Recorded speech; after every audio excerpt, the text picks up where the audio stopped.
Very good evening, welcome to the debate.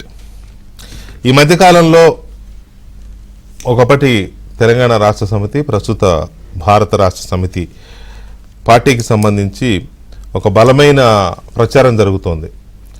సహజంగానే ఒక ప్రచారం మొదలైంది అంటే ఆ ప్రచారం చుట్టూ చర్చలు జరుగుతూ ఉంటాయి. కానీ ఇవాళ భారత రాష్ట్ర సమితికి సంబంధించిన ఈ చర్చకి కారణం స్వయంగా తెలంగాణ ముఖ్యమంత్రి అయిన రేవంత్ రెడ్డి చేసిన కామెంట్స్. ఒక ముఖ్యమంత్రి స్థాయిలో ఉండి కొంత డీటెయిల్గా కామెంట్స్ చేయడం వల్ల ఈ చర్చకు అవకాశం ఇచ్చింది. నిజానికి భారత రాష్ట్ర సమితికి సంబంధించి ఈ మధ్యకాలంలో ఒక సెక్షన్ ఆఫ్ మీడియా, అలాగే సోషల్ మీడియా అండ్ రాజకీయ ప్రత్యర్థులు, ప్రధానంగా కాంగ్రెస్ పార్టీ అండ్ మరికొంతమంది రాజకీయ ప్రత్యర్థులు, లేకపోతే కేసీఆర్ అంటే గిట్టని వారు, బీఆర్ఎస్ పార్టీ అంటే గిట్టని వారు, ఇట్లా ఒక రకమైన ఈ ప్రచారానికి చాలా జోరుగా, ఘాటుగా, గట్టిగా సాగిస్తున్నారు. అదేంటి అంటే బీఆర్ఎస్ పార్టీ బీజేపీలో విలీనం కాబోతోంది అనేది ఆ ప్రచారం యొక్క తాత్పర్యం. అది ఆల్మోస్ట్ అంతా రంగం సిద్ధమైపోయింది, మాటామంతి కూడా అయిపోయినాయి. ఎవరెవరికి ఏంటి, విలీనం తర్వాత బీఆర్ఎస్కి ఏంటి, బీజేపీకి ఏంటి, ఆ విలీన ప్రక్రియ ఏంటి, ఏదో ఇదంతా అసలు అయిపోయినట్టే మాట్లాడేసుకుంటున్నారు, చెప్పేస్తున్నారు, మీడియాలో చెప్పేస్తున్నారు. ఒక సెక్షన్ ఆఫ్ మీడియా దీంట్లో కథనాలుగా వస్తూ ఉన్నాయి, సోషల్ మీడియా అయితే గట్టిగానే దాని వెంట పడింది. అసలు బీఆర్ఎస్ పార్టీ అనేది ఇక చరిత్రలో కలిసిపోయింది, కనుమరుగైపోయింది అనే తరహాలో కూడా ఒకటి రెండు మీడియా సంస్థలు మాట్లాడిన సందర్భం చూసాం మనం. అయితే సహజంగానే ఇది బీఆర్ఎస్ పార్టీ నాయకత్వానికి కానీ, బీఆర్ఎస్ అభిమానులు, కార్యకర్తలకు కానీ కొంత మనసు నొచ్చుకునే అంశమే. కొంత కాదు, ఒక రకంగా తీవ్రంగా నొచ్చుకునే అంశమే. ఎందుకంటే రాజకీయాల్లో ఒక రాజకీయ పార్టీ కనుమరుగైపోవడం అనేది అంత ఆషామాషి విషయం కాదు. అది ఎట్లా మరీ నాయకత్వమే ఇదైపోతే తప్ప అది ప్రజల మనసులో ఉన్నంతకాలం ఆ పార్టీకి ఏం కాదు. ఎందుకంటే ఉదాహరణకి కేసీఆర్ గారు టీఆర్ఎస్ పార్టీని ఏదో జాతీయ స్థాయిలో తీసుకెళ్దామని టీఆర్ఎస్ని కాస్త బీఆర్ఎస్గా మార్చిన వెంటనే టీఆర్ఎస్ పార్టీ పేరుతో కొత్త పార్టీని ఎవరో రిజిస్టర్ చేసేశారు. ఎందుకంటే జనంలో దానికి టీఆర్ఎస్ అనే దానికి ఒక బ్రాండ్ ఉంది, అందుకని ఆయన చేశారు. అఫ్కోర్స్ అది ఎవరు పెట్టలేదనుకోండి. అయితే ఇప్పుడు ఈ పరిస్థితి ఎందుకు వచ్చింది, బీఆర్ఎస్ పార్టీ అనేది ఒక అంశం అయితే, ఈ ప్రచారాన్ని కావాలని కొంతమంది, సరే వాళ్ళ వ్యతిరేక శక్తులో, లేకపోతే ఎప్పుడూ మాట్లాడినట్టుగానే ఆంధ్రా శక్తులో, అది ముందొచ్చేది అదే కదా, ఆంధ్రా శక్తులు, లేకపోతే తమ ప్రత్యర్థులు కావాలని చేస్తున్న ప్రచారం అని కేటీఆర్ గారు అండ్ హరీష్ రావు గారు, ఇంకా ఇతర టీఆర్ఎస్ పార్టీలో నాయకులు, కింది స్థాయిలో ఉన్న కాడర్స్ కూడా దాన్ని వ్యతిరేకిస్తూ వచ్చాయి. ఆ వ్యతిరేకిస్తూ వచ్చిన తర్వాత కూడా కంటిన్యూ అవుతోంది ఈ ప్రచారం. ఇక ఈ కంటిన్యూ అవుతున్న క్రమంలో బీజేపీ వైపు నుంచి దీని మీద పెద్దగా ప్రతిస్పందన కనిపించలా. అది కరెక్ట్ కాదని చెప్పలేదు, అది అవునని చెప్పడం లేదు. బీఆర్ఎస్ పార్టీ బీజేపీలో విలీనం ప్రచారం అవాస్తవం అని బీజేపీ ఎక్కడ ఇంతవరకు చెప్పలేదు, అలాగని నిజమని చెప్పలేదు. స్పెక్టేటర్స్గా ఉన్నారా లేకపోతే సినిమా చూస్తున్నారా అర్థం కాని పరిస్థితి బీజేపీ నేతలు. కొంతమంది విశ్లేషకులు చెప్తున్న మాట ఏంటంటే, బీజేపీ ఆడుతున్న ఈ ప్రాంతీయ పార్టీలను కనుమరుగు చేసే ఆట, ప్రాంతీయ పార్టీలను లేకుండా చేయాలనే ఆట, బీజేపీ ఒక రాజకీయ క్రీడ ఏదైతే ఆడుతోందో ఆ క్రీడలో బీఆర్ఎస్కి తప్పదు, బీఆర్ఎస్ కూడా ఒక పావుగా మారిపోతుంది అనే ప్రచారం కొంతమంది విశ్లేషకులు చెప్తారు. కానీ మనకున్న స్వానుభవం దృష్ట్యా కేసీఆర్ గారి రాజకీయ ప్రస్థానం కానీ, ఆయనకున్న ఇంటలెక్చువల్ ఇది కానీ, ఇంటిగ్రిటీ కానీ, ఇవన్నీ చూస్తే పర్టికులర్గా మొండితనం, వీటన్నిటిని చూస్తే రాజకీయాల్లో మొండితనం అంటే మరి మూడు కాళ్ళు అంటే కుదరదు అనుకోండి, రాజకీయం అవకాశం ఉంటుంది, దాన్ని బట్టి చూసుకుంటారు. అయినా కూడా ఆయనకున్న అనుభవ రీతి అంత తొందరగా ఎవరికి లొంగే రకం కాదు. మరి అలాంటి కేసీఆర్ గారు బీజేపీకి లొంగిపోతాడా? ఎందుకు లొంగాలి బీజేపీకి? ఏమున్నాయి బీజేపీకి లొంగిపోవాల్సినంత బలమైన కారణాలు కేసీఆర్కి ఏమున్నాయి అంటే, కవిత గారి కేసు ఒకటి చెప్తున్నారు, ఇంకేవో 2-3 కేసులు ఉన్నాయి కాబట్టి ఆయన ఇదవుతున్నాడు. ఇక మనుగడ కష్టమైపోతుంది బీఆర్ఎస్ పార్టీకి. పర్టికులర్గా కుటుంబం చాలా ఇబ్బందుల్లో పడుతోంది. కేసీఆర్ గారి కుటుంబం, కూతురు అక్కడ ఇదైపోయింది, మిగతా కేసులే వస్తున్నాయి కాబట్టి మెర్జ్ చేసేది. కుటుంబం కోసం పార్టీని క్లోజ్ చేసే స్థాయికి వెళ్తారా కేసీఆర్ అనేది ఒక పాయింట్. ఒకవేళ కేసుల కోసమే పార్టీని అప్పచెప్పేయాలి, రాసిచ్చేయాలి, ఎవరికో పార్టీని దుకాణం కట్టేయాలి అని అంటే, మరి జగన్మోహన్ రెడ్డికి ఒంటి నిండా కేసులే ఉన్నాయి. కన్ను తెరిస్తే కేసు, కన్ను మూస్తే కేసు, కదిలితే అడుగు వేస్తే కేసు, అడుగు తీస్తే కేసు. మరి ఆయన ఎప్పుడో మూసేయాలి. కాకపోతే ఆయన చేస్తున్న పని ఏంటంటే, తెర వెనుక దాన్ని ఏమనాలో తెలియదు కానీ మొత్తానికి అయితే తెర వెనుక కాపురం ఏదో చేస్తున్నాడు ఆయన కేంద్రంతో. అందువల్ల బతికి బట్టగడుతున్నట్టున్నాడు. సో మరి బీఆర్ఎస్ పార్టీ ఏంటి అనేది మనం చర్చను చూద్దాం. చర్చలో మనతో సామా రామ్మోహన్ రెడ్డి గారు కాంగ్రెస్ పార్టీ అధికార ప్రతినిధి, అండ్ పోరెడ్డి కిషోర్ రెడ్డి గారు బీజేపీ అధికార ప్రతినిధి, అండ్ బొల్లం మల్లయ్య యాదవ్ గారు బీఆర్ఎస్ పార్టీ మాజీ శాసనసభ్యులు మనతో చర్చలో పాల్గొంటున్నారు. ముందుగా మల్లయ్య యాదవ్ గారితో మాట్లాడదాం. మల్లయ్య యాదవ్ గారు నమస్కారం. నమస్కారం అండి. ఎందుకు ఈ ప్రచారం ఈ స్థాయిలో జరుగుతోంది?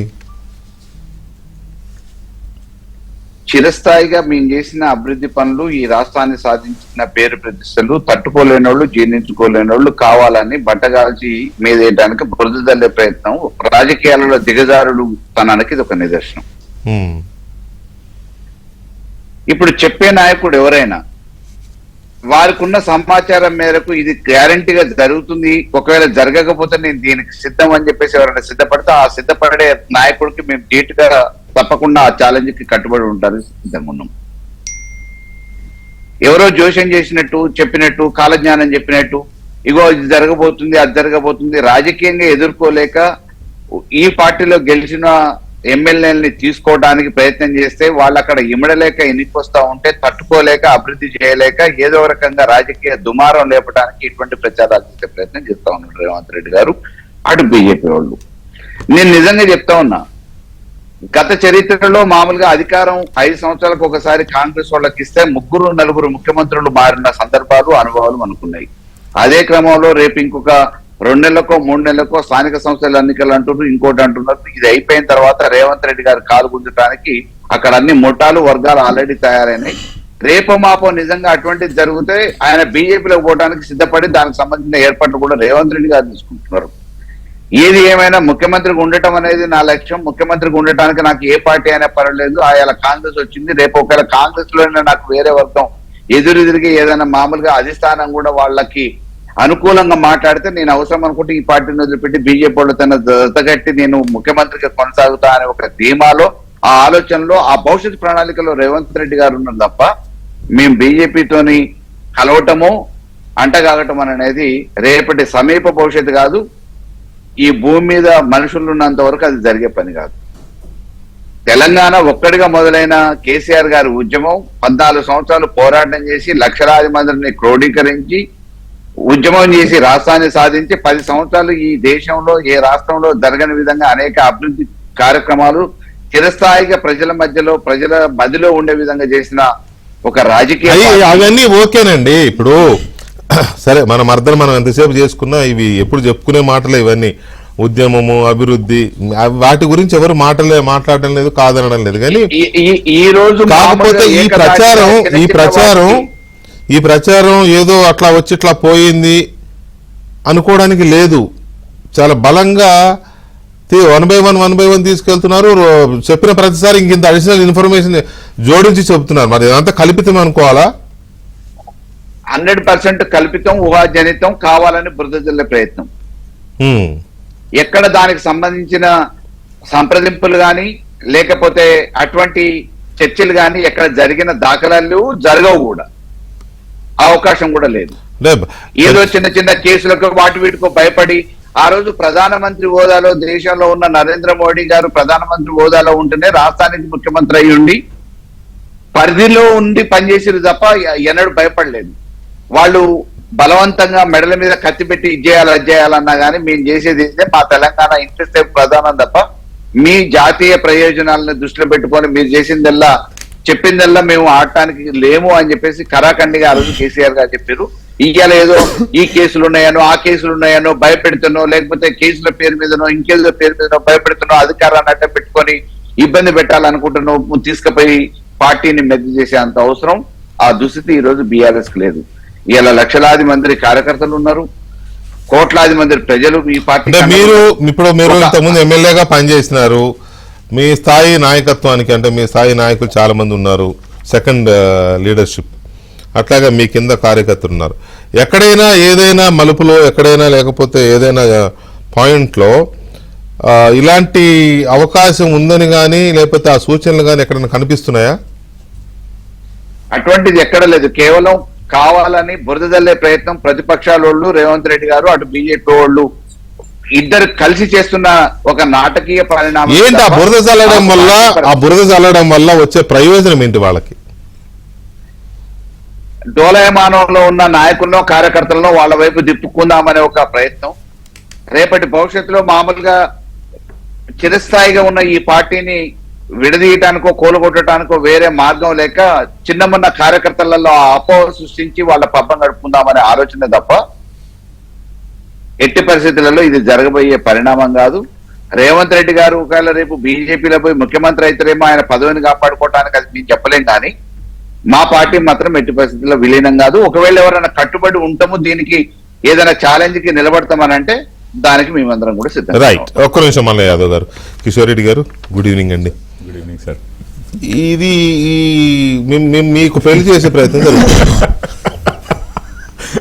బీఆర్ఎస్ కి మీకు పెళ్లి చేసే ప్రయత్నం మరి ఆ మధ్య పండితులు వాళ్ళు ఎవరో తెలియదు కానీ ఎవరో ప్రయత్నం అయితే చేస్తున్నారు. సహజంగా ఏంటంటే చాలా సందర్భాల్లో మాట మంచి అయిపోయి పెళ్లి లగ్గాలు కుదిరే వరకు బయట పెట్టరు ఇరు వర్గాల వాళ్ళు కూడా, పెద్దలు అటు పెద్దలు ఇటు పెద్దలు కూడా. అలాంటిది ఏమైనా ఉందా? వాళ్ళేమో ఏం లేదని వాళ్ళు అంటున్నారు, మీరేమో ఏమీ చెప్పడంలా, ఉందని చెప్పడంలా లేదని చెప్పడంలా. సార్ నేను ఏంటి అసలు బీజేపీ గారు మీకు అట్లాగే బొల్లం మల్ల యాదవ్ గారికి, సామ రామ్మోహన్ రెడ్డి గారికి, మన ఏబిఎన్ ప్రేక్షకులందరికీ నమస్కారం అండి. సో ఇప్పుడు ఇది ఒకవైపు ఎమ్మెల్యేలు కాంగ్రెస్లోకి ఆల్రెడీ ఒక 9-10 మంది వెళ్ళిపోయిన సందర్భం అంటే ఇంకో 10 మంది రెడీగా ఉన్నారంట, ఇంకా ఉంటే ఇంకో 10 మంది 15 మంది రెడీగా ఉన్నారని చెప్పి ముందు నుంచి మాట్లాడుతూనే ఉన్నారు. అది మొదటి నుంచి కూడా అందరినీ ఒకటేసారి కాకుండా అంచెలంచెలుగా, అది మరి కాంగ్రెస్ వారిది వారి స్ట్రాటజీ ఏముందో మనకు తెలియదు కానీ విడతలుగా తీసుకుని మరి ఈ జాయినింగ్స్ అనేది చేస్తున్నారు. ఈ సందర్భంలో ఇప్పుడు బీఆర్ఎస్ లో ఉండేది ఇప్పుడు ఒక 25 మంది అటు వెళ్తే లెజిస్లేచర్ పార్టీ ఎట్లాగో మర్జ్ అవుతుంది కాంగ్రెస్ లో, ఇక మిగిలేది బీఆర్ఎస్ లో ఆ నలుగురే అని అంటూ కాంగ్రెస్ రేవంత్ రెడ్డి గారే అన్నట్టున్నారు, లేకపోతే కాంగ్రెస్ లో సీనియర్ నాయకులు అన్నారు ఆ నలుగురు. కుటుంబం కాకుండా ఎమ్మెల్యేలు వెళ్ళిపోతే ఇంకా నలుగురే కదా, అందరూ వెళ్ళిపోతారని అనుకోలేదు.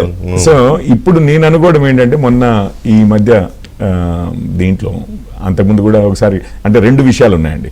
ఒకసారి మోడీ గారే నిజామాబాద్ సభలో చెప్పారు, మేము ఎన్డీఏలో జాయిన్ అవుతామంటే లేదు జాయిన్ చేసుకునేది లేదు అని చెప్పి, కొడుకుని ముఖ్యమంత్రి చేస్తాము, మీ ఆశీస్సులు కావాలంటే నా ఆశీస్సులు ఎందుకు, ప్రజల ఆశీస్సులు తీసుకోండి అని చెప్పి పంపించాను. అవును, కొడుకుని ముఖ్యమంత్రి చేద్దాం అనుకుంటున్నా, మీ ఆశీస్సులు కావడం దాని అర్థం ఏంటి? ఏమన్నా ఇంటర్నల్ తరగాదాల్లో తెలంగాణలో ఒకవేళ కలిపితే, ఒకవేళ ఇప్పుడు ఈ జరుగుతున్న ప్రచారం కనుక నిజమైతే మీరు ఒప్పుకుంటే మా అబ్బాయికి మా ముఖ్యమంత్రి పదవి ఇవ్వండి, పార్టీని మెర్జ్ చేస్తామని అనుకోవాలి, ఇండైరెక్ట్ ప్రపోజల్ అనుకోవాలి. దాన్ని అంటే ఇప్పుడు సిచ్యుయేషన్ చూడండి, ఈ రోజు ఇదంతా హైపోథెటికల్ ఊహాజనితమైన విషయం చేయబట్టి ఆ విధంగా నేను కొన్ని సింపుల్ క్వశ్చన్స్ ఉన్నాయి. ఇప్పుడు నిజంగానే బీఆర్ఎస్ వారు అంటే నాకు ఎందుకు ఫండమెంటల్ డౌట్ అంటే బీఆర్ఎస్ అనే కాదు, ఏ పార్టీ అయినా, ఏ పొలిటికల్ పార్టీ అయినా పార్టీగా మర్జ్ అవ్వడం అనేది ఇప్పుడు ఎర్లీ స్టేజెస్లో ఉన్న పార్టీలు, ఇంకా స్థిరపడని పార్టీలు, అంటే వాళ్ళకి ఈవెన్ ఆఫీస్ కూడా ఒక పర్మనెంట్ ఆఫీస్ లేని పార్టీలు అంటే ప్రజారాజ్యం సక్సెస్ చూసినా కూడా ఎలక్షన్స్లో నిజంగానే వాళ్ళకి ఎస్టాబ్లిష్మెంట్ లేని పార్టీ. ఇప్పుడు విజయశాంతి గారి పార్టీ ఉండేది అనుకుంటా, అవన్నీ అవి మర్జ్ దేవేంద్ర గౌడ్ గారి పార్టీ, ఇదంతా మర్జ్ అవ్వడం ఓకే. కానీ ఈ రోజు నిజంగా బ్యాలెన్స్ షీట్ విషయం అండి. This is nothing to do with anything else. Second richest party, richest ఇప్పుడు ఇవన్నీ డబ్బులు తీసుకొచ్చి ఆ 1000 కోట్లు ఏమో తీసుకొచ్చేసి 650 సినారియో ఎట్లా ఉంటుందో చెప్తాను. 650 కోట్లు ఇక వాళ్ళ ఆఫీసులు అన్ని కూడా మనే అయిపోతాయి. 1000 కోట్లు ఈజీగా దాటిపోద్దండి. అదంతా తీసుకెళ్లి బీజేపీకి ఇచ్చి రేపు 2 లక్షలు ఖర్చు అయినాయి పార్టీ ఆఫీస్ లో మీటింగ్లు పెట్టుకుంటే సీనియర్ నాయకులు అని చెప్పి మా ట్రెజరర్ గారికి అప్లికేషన్ పెట్టి 2 లక్షల కోసం వెయిట్ చేస్తే పరిస్థితి ఎట్లా ఉంటుందో అట్లా అవుద్ది. సో ఇది బేసిక్ ఇష్యూ. ఇది ఆఫీసులో మీ ఆఫీసులో ఎవరైనా ప్రెస్ మీట్ పెట్టాలంటేనే మీరు పర్మిషన్ ఇవ్వాలా? సో మీకు అర్థమైంది కదా ఇప్పుడు సిచ్యువేషన్ ఏమవుతుంది. రోడ్డుగా పోతే ముందు కూర్చోండి అన్న టైప్ లో సిచ్యువేషన్ ఉంటే ఇప్పుడు కేసీఆర్ గారు వాటన్నిటికీ, కేసీఆర్ గారే కాదండి, నేను కేసీఆర్ గారిని అనట్లేదు, కేటీఆర్ అనట్లేదు, ఎవరిని అనట్లేదు, any established party which has its own ఏమంటారు అంటే ఆస్తులున్న పార్టీ అనుకోండి, ఆస్తులున్న పార్టీ. ఇది మర్జర్ అంటే ఉట్టిగా ఎమ్మెల్యేలు మర్జర్ ఇట్లాంటిది కాదు, మొత్తం మొత్తం కాన్స్టిట్యూషన్ మొత్తం మర్జర్.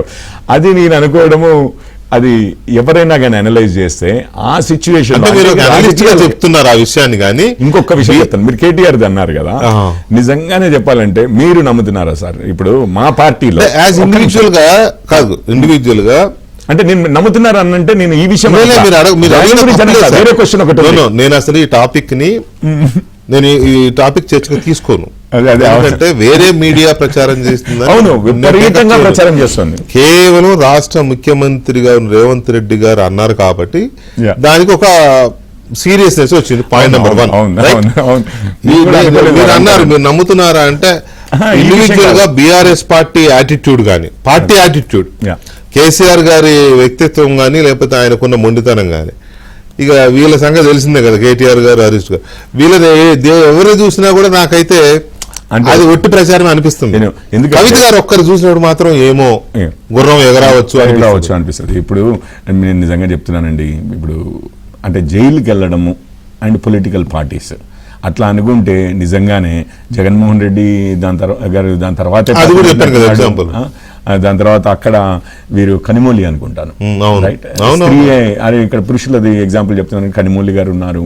లేకపోతే ఈవెన్ ఆ విధంగా ఒక పార్టీని తొక్కి పట్టాలి అని అంటే చంద్రబాబు నాయుడు గారిని యాక్చువల్లీ జైల్లో పెడితే అది యాక్చువల్లీ ఉల్టా అయింది, వాళ్ళ అధికారంలోకి రావడానికి దోహదపడింది. ఎప్పుడు కూడా ఇప్పుడు ఎస్పెషల్లీ మన తెలంగాణ ప్రజలే అండి, ఇప్పుడు కేవలం ఒక రాజకీయ పావుగా కవితను వాడారు అని ఎవరన్నా అనుకుంటే ఇక్కడ మళ్ళీ వచ్చేవాళ్ళు కదా, మొత్తం క్రెడిబిలిటీ ప్రజలు అనుకుంటే ఇక్కడ అనుకునే వచ్చేవాళ్ళు కదా మళ్ళీ అధికారంలోకి, అనుకోలేదు కాబట్టి కాంగ్రెస్. అందుకే నేను ఏమంటున్నానంటే ఇట్ ఈస్ నాట్ అంటే అదొకటండి. ఇంకొకటి నాకు డౌట్ వచ్చేదండి, ఏమో మరి నిజంగా ఏం జరుగుతుందో ఇంత ఉధృతంగా అందరూ మాట్లాడుతుంటే నాకు ఐ డోంట్ హ్యావ్ డౌట్. కానీ నేను అనేది ఏంటంటే కాదు నేను ఉట్టిగా అనేది ఏంటంటే ఇప్పుడు బీజేపీలో మర్జ్ అవుతున్న పార్టీలో నుంచి ఎమ్మెల్యేలను తీసుకెళ్దామన్న ఆలోచన రేవంత్ గారు చేస్తారా అనేది ఇంకొక డౌట్.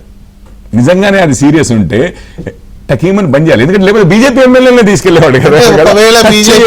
ఒకవేళ బీజేపీ కనుక మోదీ గారు, అమిత్ షా గారు, నడ్డా గారు, లేకపోతే ఇంకెవరో ఒకళ్ళు రేవంత్ వాళ్ళు మేము మర్జ్ చేసుకుంటున్నాం వాళ్ళని తీసుకోకు అని చెప్తే అప్పుడు తీసుకోకుండా ఉంటారు. అది అధికారికంగా దగ్గరగా ఉంది, పెద్దన్న చెబితే తప్పకుండా ఉంటారు, ఎందుకంటే స్టేట్ కి చాలా ఫండ్స్ కావాలి. ఇప్పుడు బీఆర్ఎస్ ఎంత అంటే నిజంగానే ఈ గత 8 చర్చ రాకూడదు. ఆ పార్టీ పుట్టుకకి, ఆ పార్టీ చేసిన ఉద్యమానికి, కేసీఆర్ గారి స్థాయికి ఈ టైప్ ఆఫ్ చర్చ రాకూడదు. Unfortunate thing in politics. అంటే నేను అనుకోవడం ఏంటంటే ఈ చర్చలు ఇట్లాంటివి ఎందుకు వస్తున్నాయి అంటే 39 ఉన్న పార్టీలో కూడా ఈ చర్చలు ఇట్లాంటివి ఎందుకు వస్తున్నాయి అని అంటే ఈ 2 టర్మ్స్ అయిపోయిన తర్వాత 3వ టర్మ్లో ఓడిపోయినా కూడా ఆ తప్పులు ఏమన్నా గుర్తించి వాళ్ళు మళ్ళీ డిఫరెంట్గా సోఫిస్టికేటెడ్ కాదు, తప్పులు గుర్తించాము. ఒకసారి అరవింద్ కేజ్రీవాల్ గారు మీకు గుర్తుండే ఉంటుంది, ఆయన ఏమన్నాడు, ఏదో ఇట్లాగే అందరి ప్లెబిసైట్ లాంటిది తీసుకునే కానీ ఏదైనా స్టెప్స్ చేస్తా అంటే అందరి అవునవును. ఓటు ప్రజాభిప్రాయం తీసుకునే తీసుకున్నా. కానీ అనేసి సడన్ గా ఇది కాల్ చేసినప్పుడు నేను అనుకుంటాను డైరెక్ట్ గా సారీ చెప్పాడు. అవును. సారీ చెప్పాడు, నేను తప్పు చేశానని చెప్పాడు, ఆయన ప్రజలు మద్దతు ఇచ్చారు. ఇచ్చారు. నేను అనుకోవడం ఏంటంటే అదే పంథాలో అంతకుముందు ఏదైతే బీఆర్ఎస్ వెళ్ళిందో ఈ రోజు కూడా అదే పంథాలో కంటిన్యూ అవడం తోటి నేల మీదకి రాకుండా అసలు ఏమీ ఏ మాత్రం మార్పు లేకుండా ప్రజలు మనల్ని తిరస్కరించారు అనే దాన్ని గ్రహించకుండా, ఫీలింగ్ ఎక్కడా లేకుండా ఏ మాత్రం లేకుండా అన్ని బ్రేజన్ అవుట్ అంటారు. ప్రజలు నిర్ణయాన్ని గౌరవించకుండా, ఇది లేకుండా ప్లస్ వాళ్ళు ఇచ్చిన మెసేజ్ రిసీవ్ చేసుకోకుండా బ్రేజనింగ్ అవుట్ అంటారు. అంటే ఇక నన్ను అనేదేవాడు అంటే ఇక నేను ఏదున్నా గానీ నేను తప్పు చేసినా ఒప్పు చేసినా కూడా అది గట్టిగా వాదించి అది కాదు అని చెప్పి వెళ్తారు చూసారా, ఇంకా అవతలోడి మీదే దబాయించి వెళ్ళడం అని చూసారా, అట్లాంటి యాటిట్యూడ్ చూపిస్తున్న సందర్భం కనిపిస్తోంది. దాంతో ఇంకా ఇది అసలే ఏమీ నేర్చుకోని పరిస్థితి ఉంటే ఇంకేముందండి, రేపు ఫ్యూచర్ కూడా ఉండకపోవచ్చు కదా. ఇంకా అందుకని ఇట్లాంటివన్నీ మీరు అన్నట్టుగా లేకపోతే ఆ స్టేచర్ కి ఇట్లాంటివి రాకూడదు. కానీ వస్తున్నాయంటే ఈవెన్ ఎమ్మెల్యేలు వెళ్ళారు అని అంటే కూడా మీకు ఇప్పుడు డిఎంకే ప్రభుత్వాలు వస్తుంటాయి. కేసీఆర్ గారిని మనం చిన్నప్పటి నుంచి చూసే అవకాశం లేదు, ఎందుకంటే మనం చాలా చిన్నవాళ్ళం ఆయన కంటే. కానీ రాజకీయాల్లో పర్టికులర్గా తెలంగాణ మూమెంట్ స్టార్ట్ అయిన దగ్గర నుంచి చాలా క్లోజ్ గా రిపోర్టర్స్ గా మేము రిపోర్ట్ చేసింది కానీ మీలాంటి వాళ్ళు చూసిన దాన్ని బట్టి చూస్తే ఆయన అంత ఈజీగా ఇలాంటి చర్చకు అవకాశం ఇస్తారని నేనైతే అనుకోలే. బట్ ఎందుకు వచ్చింది అనే దానికి ఒక రూట్ కాజ్ బయటికి రావడం లేదు. ఒకటి ఫైనల్ గా నాకు ఒకటి అనిపిస్తుంది, ఇప్పుడు నిజంగానే కేసీఆర్ గారు అయితే ఈ చర్చకి వారు తలుచుకుంటే ఈ చర్చని ఒక మాటతో మాట్లాడకుండా కూడా యాక్షన్ కానీ చేయలేదు అని అంటే అసలు నిజంగానే ఇప్పుడు ఎమ్మెల్యేస్ అన్నాం కదా కాంగ్రెస్కి వెళ్తా ఉన్నారు, దానికి అడ్డుకట్టేసి లేదు మనకేం వరీ లేదు, మనము యాక్చువల్లీ మచ్ స్ట్రాంగర్ ఇది అవ్వబోతున్నామనో లేకపోతే అండ దొరకబోతుందనో ఇంకొకటనో చూపిస్తేనన్నా వాళ్ళు ఆగుతారనేమన్నారు రూమర్లు. ఇది ఏంటంటే మొత్తం హైపోథెటికల్ ఉందండి, రూమర్లు కండిస్తున్నారు కదా. ఇప్పుడు ఇక్కడ నేను అదే చెప్పబోతున్నా, మీరే చెప్పారు. కేసీఆర్ గారికి ఏదైనా నచ్చకపోతే ప్రెస్ మీట్ పెట్టి వాడేవాడు వీడేవాడని లెఫ్ట్ హ్యాండ్ వాయించేస్తాడు. మోదీ గారిని మోదీ ఫాసిస్ట్ అది ఇదని తిట్టిన సందర్భాలు కూడా ఉన్నాయి. అలాంటిది ఇంత ప్రచారం జరుగుతుంటే ఆ బీజేపీని ఎందుకు ఇది చేస్తామని ఆయన ఒక ప్రెస్ మీట్ పెట్టలేదు, దీన్ని ఖండించలేదు. బట్ కేటీఆర్ గారు రోజు ఖండిస్తున్నారు, ఇంకా స్టిల్ ఈ రోజు కూడా వచ్చినట్టుంది. బీజేపీ వైపు నుంచి ఎలాంటి ఇది రావట్లేదు అనేది ఒక పాయింట్. ఎందుకు ఇది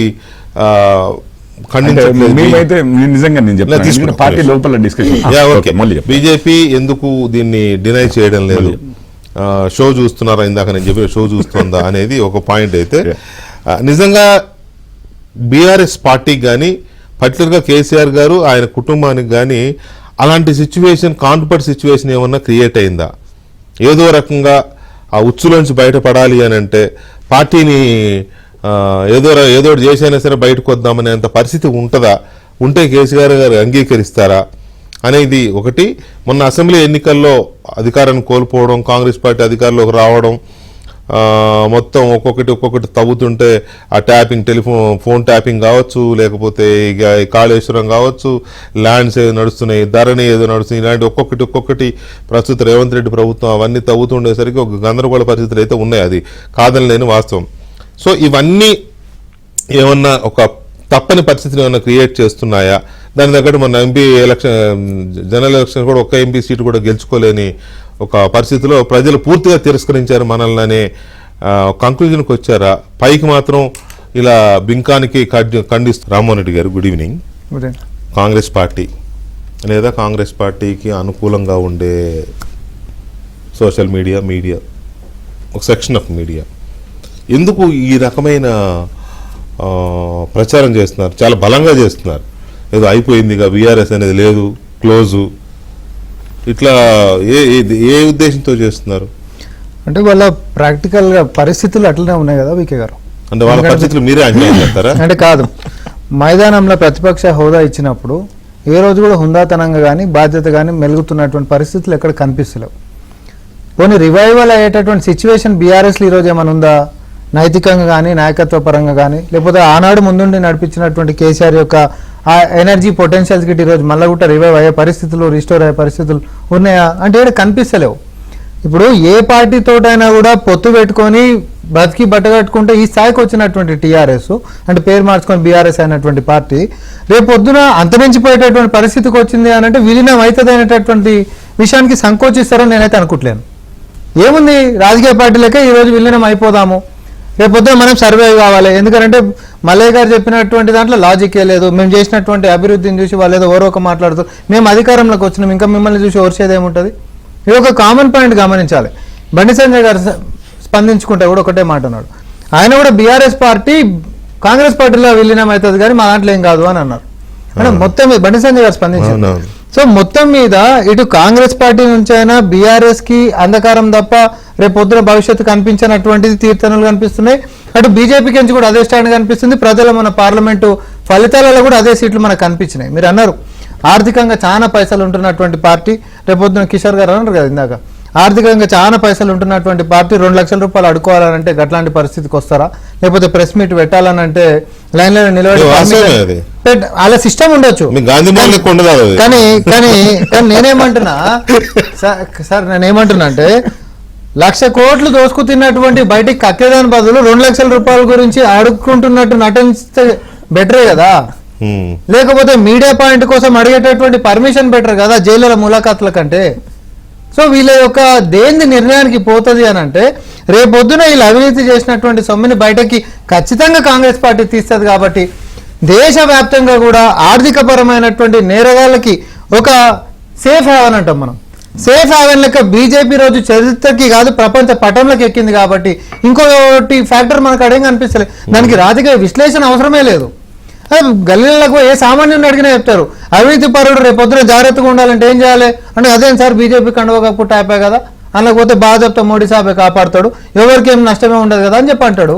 దానికి పొలిటికల్ సైన్స్ చదవాలా లేకపోతే దానికి కొన్ని ఎగ్జాంపుల్స్ కూడా ఉన్నాయి కదా రామ్మోహన్. ఇప్పుడు బీఆర్ఎస్ వాళ్ళు చాలా సందర్భాల్లో అన్నారు చాలా మంది కేసులు ఎదుర్కొంటున్న ఆర్థిక నేరాలు చేసిన వాళ్ళు చాలా మంది బీజేపీలో చేరంగానే పవిత్రులు అయిపోయారా అంటూనే ఈటెల రాజేందర్ది కూడా ఒక ఎగ్జాంపుల్ చెప్తా ఉంటారు. ఆయన ఇక్కడ కేసులు బీఆర్ఎస్ వేధిస్తోందనే బీజేపీలో పోయిండు, లేకపోతే కాంగ్రెస్లోకి వెళ్ళేవాడు అనేది కూడా ఒక చర్చ ఉంది. కాబట్టి ఇప్పుడు మీరు అన్నారు కదా బీఆర్ఎస్ పార్టీకి మళ్ళీ రివైవ్ అయ్యే ఇది కనిపించట్లేదు అని అన్నారు. ఇప్పుడు బీజేపీ 2 స్థానాల నుంచి వాళ్ళ దేశాన్ని వెళ్తోంది, ఇది 3వసారి వరుసగా, రైట్? అట్లాగే కాంగ్రెస్ పార్టీ గత ఎన్నికల్లో మీరు గెలిచిన వాళ్ళందరినీ తీసుకుంటే ప్రతిపక్ష హోదా కూడా లేకుండా పోయింది. ఇవాళ అధికారంలోకి వచ్చారు మీరు, దానికి రివైవ్ కాదు అని ఎలా అనుకుంటారు? అంటే మనము బీఆర్ఎస్ గురించి పార్లమెంట్ ఒక పార్టీ పుట్టినప్పటి నుంచి ఇప్పటిదాకా 0 వచ్చినటువంటిది కూడా చెప్పండి. బీఆర్ఎస్ చరిత్రనే టీఆర్ఎస్ అలియాస్ బీఆర్ఎస్ చరిత్రలో 0 పార్లమెంట్ సీట్లు వచ్చినటువంటి పరిస్థితి చెప్పురి అలా పార్టీ పుట్టినప్పటి నుంచి.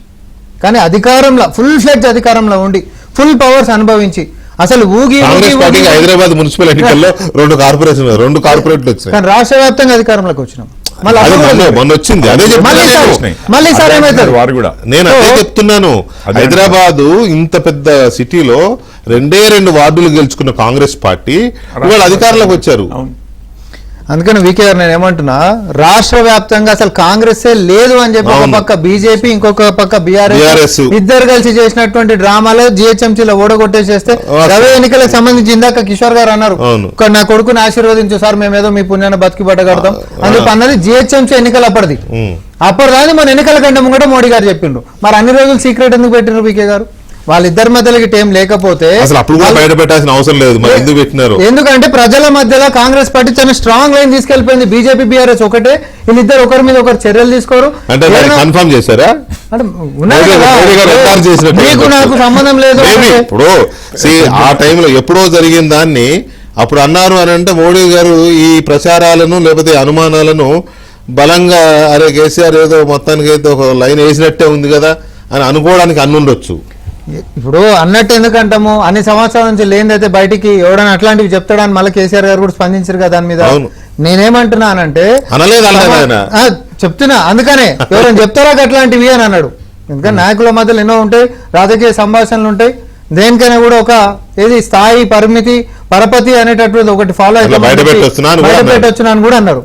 అయితే నేనేమంటున్నా వీకే గారు, కాళేశ్వరం అవినీతి అయినా, మిషన్ భగీరథ అవినీతి అయినా, కాకతీయ అవినీతి అయినా ఇవన్నీ చూడండి 10 సంవత్సరాల బీఆర్ఎస్ పార్టీ మీద బీజేపీ ఒక్క కేసు పెట్టిందా? మరి అదే మోడీ గారు అదే వేదికల మీద అన్ని ఆధారాలు ఉన్నాయి నా టేబుల్ మీద అన్నాడు. లేదనలే 2018 ఎన్నికలప్పుడేమో నీతి ఆయోగ్ నిధులను మళ్లించేసేసారు. వీళ్ళ యొక్క అవినీతిని మనం ఈ ఎన్నికల తర్వాత చూడరు ఏం చేస్తామో అని అన్నారు. అవేమో నేనేమంటానంటే అవేమో ప్రభుత్వపరమైన ఆరోపణలు, అధికారంలో ఉన్నప్పుడు అది చేశారు ఇది చేశారని వస్తున్న ఆరోపణలు, అవి పెద్ద ఇష్యూ కాదు. రేపు అధికారం మారితే మళ్ళీ రివర్స్ అవుతాయి. అది ఎవరు అధికారంలో శాశ్వతం కాదు. కాకపోతే కుటుంబ పరంగా ఉన్న సమస్యలు కేసీఆర్ గారిని బీజేపీ వైపు నెట్టేస్తున్నాయి అనేది కాంగ్రెస్ నమ్ముతోందా? బహుశా అందుకే రేవంత్ రెడ్డి గారు ఏ ఆధారంతో, రేవంత్ రెడ్డి గారు ఇప్పుడు సీఎం హోదాలో అనకూడదు కదా, ఆయన అన్నారంటే డెఫినెట్ గా జనంలో చర్చిస్తారు. సార్ ఇప్పుడు ఒక సీఎం హోదాలో ఉంటున్నటువంటి వ్యక్తి ఏ సోర్సెస్ లేకుండా ఉత్తగానే మాట్లాడారు. అదే అడుగుతున్నా మిమ్మల్ని. అండ్ ఇంకొకటి కూడా నేను చెప్తున్నా, గతంలో కూడా ఒకసారి నేను గుర్తు చేస్తున్నా, ఇదే బండి సంజయ్ గారి మార్పు జరగబోతుందని కూడా కాంగ్రెస్ పార్టీ గతంలోనే చెప్పింది. చెప్పినప్పుడు అందరూ అన్నారు, బండి సంజయ్ గారు అన్నారు, ఇదే కిషోర్ రెడ్డి గారు అన్నారు, వీళ్ళు అధికార ప్రతినిధులు అందరూ గంట ముంగటి దాకా గంట కొట్టి మరి చెప్పారు. కాంగ్రెస్ పార్టీ మొత్తం ముత్తుత మాటలు, కాలిబోలు కబుర్లు, బ్రహ్మాండంగా మా బండి సంజయ్ గారు రాష్ట్ర అధ్యక్షులు లెక్కనే ఉంటారు, వీళ్ళు కావాలని మా మధ్యలో కుట్రలు చేస్తారు, అది ఇది అని. మా అర్ధరాత్రి పూట మారిండా లేదా? ఎందుకు మారాడు? ఇక మేము అది కాదు, మేము అదే చెప్పిన కారణాలు మారతారు అని చెప్పిన కాంగ్రెస్ పార్టీ ఎందుకు మారతారు చెప్పరా?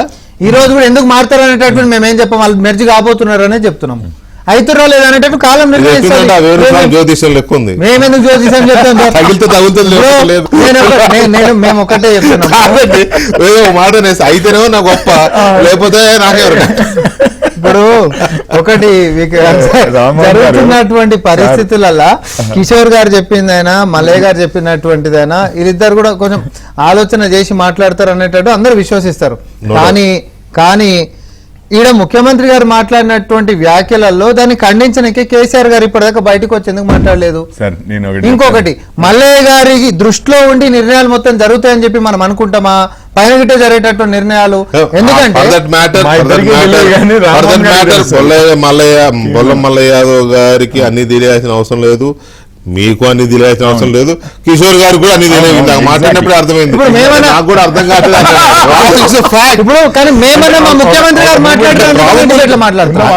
కాదండి, ప్రాబబిలిటీస్ ఏమో నిజమే కావచ్చు అనిపిస్తుంది, కానీ పార్టీ గాని కేసీఆర్ గారి లైన్ అండ్ లెంత్ చూస్తేనేమో ఆయన అట్లా లొంగే రకం కాదులే అనిపిస్తుంది. స్ట్రైట్ గా ఒకటే అంటారు, నేనన్నా మా ముఖ్యమంత్రి గారు ప్రస్తావించారు కాబట్టి మా ముఖ్యమంత్రి గారిని రిఫరెన్స్ తీసుకొని నేను మాట్లాడుతున్నాను. సమర్థించాలి తప్పదు. అరే రిఫరెన్స్ అది, సమర్థింపు కాదు. ఆయన చెప్పిందంటే జరుగుతుందని నమ్ముతాం మేము అందరం. ఎందుకంటే ఆయనకు సమాచారం లేకుండా ఆయన మాట్లాడు. ఎందుకంటే గతంలో ఆయన చెప్పినవేవి అబద్ధాలు అనేటువంటిది ఒకటి కూడా లేదు. కానీ మల్లయ్య గారు ఎందుకు కేసీఆర్ గారు మాకు చెప్పారు, ఏమి ఇబ్బంది లేదు, మేము పోతలేమని అంటలేరు. ఎందుకంటే కేసీఆర్ గారు స్పష్టతని ఇస్తలేరు. అందులో ఇంకొకటి, పార్లమెంట్ ఎన్నికలలో చెప్పిన ఆ విషయం నేను చెప్పిన మీరు వెళ్ళలేదేమో. టేక్ ఇట్ గ్రాంటెడ్, మా పార్టీ ఎట్టి పరిస్థితులలో విలీనం కాదు. మల్లన్న గారు ఇప్పుడు మీరు చెప్పినారు, నేను విన్నాను మీరు చెప్పినప్పుడు, కానీ పార్టీ నుంచి కేటీఆర్ గారు, హరీష్ రావు గారు మాట్లాడినారు. కానీ కేసీఆర్ గారు ఈ మధ్య 2-3 ఎమ్మెల్యేలు ఏదో మా రేవంత్ రెడ్డి గారిని కలిశారని, కలవబోతున్నారని తెలిసి వాళ్ళు పిలిపించుకునేదో మాట్లాడిన సందర్భంలో కూడా మీరు అనవసరంగా తొందరపడొద్దు, మంచి భవిష్యత్తు ఉంటుంది మనకి అని మాత్రం చెప్పినారనే వార్తలు ఏదో బయటకు వచ్చినాయి. వాళ్ళు అయినా కూడా 2 వెళ్ళిపోయారు అనుకోండి, చెప్పినాక కూడా 2 వెళ్ళిపోయారు. అది ఏంటి అనేది ఎవరికి అది మంచి భవిష్యత్తు అంటే మళ్ళీ అధికారంలోకి వస్తాం, ఒక 5 ఏళ్ళు మనం పోరాడితే అనేది అయినా అయి ఉండవచ్చు, లేదా ఇంకేదన్నా వ్యూహం అయి ఉండొచ్చు కదా. ఏంటది మీకేమైనా అర్థమవుతుందా? ఇప్పుడు మేము ఒకటి ఇప్పుడు కూడా చెప్తూ ఉండే, రేపు రానున్న భవిష్యత్తు బీఆర్ఎస్ దే ఈ రాష్ట్రంలో. ఇవాళ కేసులు అని అంటున్నారు. రేవంత్ రెడ్డి గారి మీద కేసు ఉంది, ఏమైంది? 10 సంవత్సరాలు మామూలుగా అధికారంలో లేరు, మునిగిపోయే పడవ అని చెప్పేసి మేమే అనేక సందర్భాలలో చెప్పినాం. ఇవాళ అధికారంలోకి వచ్చింది అంటే అధికారం కోల్పోయినంత మాత్రాన ఇక రానే రారు. ఇవాళ మామూలుగా ఎవరో వాళ్ళ స్వార్థపరులు కొంతమంది వాళ్ళ స్వలాభం కోసం పార్టీలు మారినంత మాత్రాన వాళ్ళతోనే పార్టీ పోతుంది అనుకుంటే ఎట్లా? ఇవాళ ఒకవేళ కేసీఆర్ గారు లేకపోయినా ఈ పార్టీకి నేనే అని చెప్పి అనేటోళ్ళు ఉంటారు రేపు ఉద్యమకారులు. ఒక కేసీఆర్ గారు మాత్రమే అంటే ఇక్కడ ఒక విషయం ఉంది మల్లన్న గారు, ఇప్పుడు కాంగ్రెస్ పార్టీ ఒకటే ఉన్న చోట ప్రాంతీయ పార్టీల మనుగడ ఉంది, బీజేపీ ఒకటే ఉన్న చోట ప్రాంతీయ పార్టీల మనుగడ ఉంది. బీజేపీ కాంగ్రెస్ 2 వీక్ గా ఉన్న చోట ప్రాంతీయ పార్టీలే గట్టిగా ఉంటాయి. ఉదాహరణకి మీరు వెస్ట్ బెంగాల్ తీసుకోండి, బీజేపీ స్ట్రాంగ్ అయింది, అక్కడ కాంగ్రెస్ వీక్ అయిపోయింది. So BJP versus Trinamool Congress. Tamil Nadu తీసుకోండి, కాంగ్రెస్ ఉండదు, బీజేపీ ఉండదు. డిఎంకే వర్సెస్ ఏఐడిఎంకే, ఇప్పుడు బీజేపీ బలపడుతున్నట్టే కనపడుతోంది కొద్దిగా. ఇక తెలంగాణ బీజేపీ వర్సెస్ నేనేమంటా చెప్తున్నా ఒక్క మాట అన్న. తెలంగాణ తీసుకుంటే బీజేపీ బలపడుతోంది, కాంగ్రెస్ ఆల్రెడీ అధికారంలోకి వచ్చింది.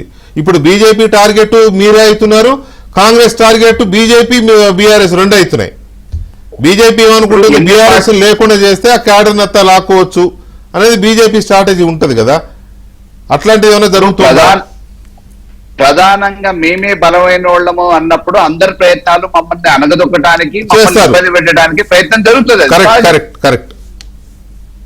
కానీ ఇప్పుడు కమ్యూనిస్ట్ వాళ్ళు దేశ స్వాతంత్రం వచ్చిన కాడి నుంచి కొట్లాడుతూనే ఉన్నారు, అధికారంలోకి ఎప్పుడు రాలే. వాళ్ళది వేరే లోకం. అంటే వాళ్ళు మనలాగా రాజకీయం చేయర్లే, వాళ్ళు మనలాంటి రాజకీయాల కోసం ఆరాటపడరు, మనలాంటి రాజకీయాలను వాళ్ళు ఏవగించుకుంటారు, అసహించుకుంటారు కూడా. కాబట్టి వీటికి వాడి 100% కేవలం అధికారం కోసమే, అధికారం వస్తుందనే కాదు, ప్రజల పక్షాన మేము పోరాటం చేస్తాం, తప్పకుండా ప్రజాక్షేత్రంలో ఉంటాం. రేపు ప్రజలు మమ్మల్ని కావాలనుకుంటే తప్పకుండా అధికారం మాకే ఒప్పచెప్తారు. ఎవరిని ఒప్పచెప్తారు అనేది ఇవాళ కాలజ్ఞానం ఎవరో చెప్పలేరు కదా, జ్యోతిష్యం చెప్పలేం. రేపు ఏమైతుందో తెలియని పరిస్థితి. మొన్నటి వరకు ఆంధ్రాలో చంద్రబాబు నాయుడు గారిని ఎన్నుకుంటారని ఎవరన్నా లోకల్ బాడీ ఎలక్షన్లలో అభ్యర్థులు కూడా దొరకనీయలేదు, పోటీ కూడా చేయనీయలేదు. అయ్యో అయిపోయింది తెలుగుదేశం పని అని చెప్పేసి అని అనుకున్నారు. మళ్ళీ ఇలా అబ్జల్యూట్ మీద ఎవరు అనుకోలేదు, ప్రజలు ఇచ్చిన తీర్పు. అది కూడా బీఆర్ఎస్ అనుకున్నది అంతే. తెలంగాణలో తెలుగుదేశాన్ని నామరూపాలు లేకుండా చేస్తా అన్నారు, ఏపీలో కూడా మళ్ళా జగనే వస్తాడని ప్రచారం చేశారు. ఏమైంది? కాబట్టి అన్ని మీరే అనుకున్నారు అంతే. ప్రజలైతే తీర్పిచ్చారు కదా, అసలు మామూలుగా అవకాశమే లేదు అనుకున్న దాన్ని ప్రజలు తీర్పిచ్చారు. రేపు ఎవరికి ఇచ్చిన అధికారం ప్రజలు ఇవ్వాలి. అవును, ఈయన బండి సంజయ్ గారు, రేవంత్ రెడ్డి గారు కాదు కదా అధికారం ఒప్పచెప్పేది. వాళ్ళ కాలజ్ఞానం ఏదో చెప్తానంటే ఎట్లా సరిపోతుంది? కాబట్టి ప్రజల్లో తీర్పు ఏం జరుగుతుంది, రేపు కాలం ఏ రకంగా నిర్ణయిస్తుంది అనేది రాజకీయ పార్టీల భవిష్యత్తుని భవితవ్యాన్ని తేల్చేది ప్రజలు. కాబట్టి ప్రజల మీద ఆధారపడి ప్రజల పక్షాన పోరాటం చేస్తే ఎవరికి అవకాశం. అంటే ఒకటి మల్లన్న గారు ఒక మాట, ఇప్పుడు కవిత గారి కేసేమో రోజు రోజుకి జటిలమైతున్నట్టు కనపడుతుంది. అది బెయిల్ రావట్లేదు, ఆమె చివరికి సుప్రీంకోర్టుకి వెళ్తే కూడా అక్కడ కూడా అంత పాజిటివ్ సైన్ అయితే కనిపించట్లే. దానికి గాను అవునన్నా కాదన్నా వ్యవస్థలు అధికారం దీంట్లోనే పనిచేస్తూ ఉంటాయి, అధికార కనుసన్నల్లోనే ఉంటాయనేది ఇక జగమెరిగిన సత్యం, మనకు తెలియందే ఉంది. కానీ సో ఈ సందర్భంలో కవిత గారి కేసు ఎంతైనా కన్న కూతురు, చూస్తూ ఏ తండ్రి ఏ తల్లి ఇది చేయలేరు. కవిత గారి కేసులు, జైలు, తర్వాత ఇంకా కుటుంబానికి సంబంధించి ఇంకేమైనా వ్యవహారాలు కావచ్చు, ఇటువంటి ఏమైనా కేసీఆర్ గారిని అటువైపు పుష్ చేస్తున్నాయని అనిపిస్తుందా మీకు? అటువంటిది ఏది ఉండదండి. ఎన్ని రోజులు మామూలుగా న్యాయస్థానంలో మామూలుగా నిందితులుగా పరిగణించిన వాళ్ళని జైల్లో పెడతారు, శిక్ష ఖరారు కాకుండా, కేసు వివరాలు ఫైనల్ కాకుండా, దానికి ట్రయల్ కాకుండా కేవలం అనుమానాస్పదంగా అరెస్ట్ చేసిన వాళ్ళని ఎన్ని సంవత్సరాలు జైల్లో పెట్టే అధికారం ఉంది. కాబట్టి ఇవాళ కాకపోతే రేపు బయటకు వస్తే ఒకవేళ రాకపోయినా వచ్చే నష్టం ఏం లేదు అని మీరంటారు. చట్టపరంగా అన్యాయం ఇది కాదండి, బయటికి రాకపోయినా వచ్చే నష్టం లేదని మీరు అంటారు. కానీ ఆయన కూతురు అండి, తండ్రి అనగలరా? ఆ రోజు అరెస్ట్ చేసినప్పుడే మాట్లాడుకుంటుండే కదా, అది వేరు. ఉండాలన్నా కవితమ్మ బయటికి రావాలన్నా బీఆర్ఎస్ బీజేపీ తోటి పోవాలి. కోరికంతా ఆప్షన్ చెప్పారు ఇందాక నుంచి మళ్ళీ చెప్తుండే, మళ్ళీ మాట్లాడుతూనే ఉండు కానీ ఏ ఒక్కటన్నా చెప్తుండే. మీరు కోరుకోవటంలో తప్పు లేదు, ఎందుకంటే మీకు ప్రధానంగా ఇబ్బంది ఉండేది మాతోనే కాబట్టి మీరు కోరుకోవటంలో తప్పులేదు. అలా కలవాలి, ఇలా కలవాలి, ఈ పార్టీ మనుగడ లేకుండా పోవాలని మీరు కోరుకోవటంలో తప్పులేదు. కానీ మాకు ఆ పరిస్థితి రాదు, మాకు అవసరం లేదు అని అనేది కరాఖండిగా చెప్తున్నాం.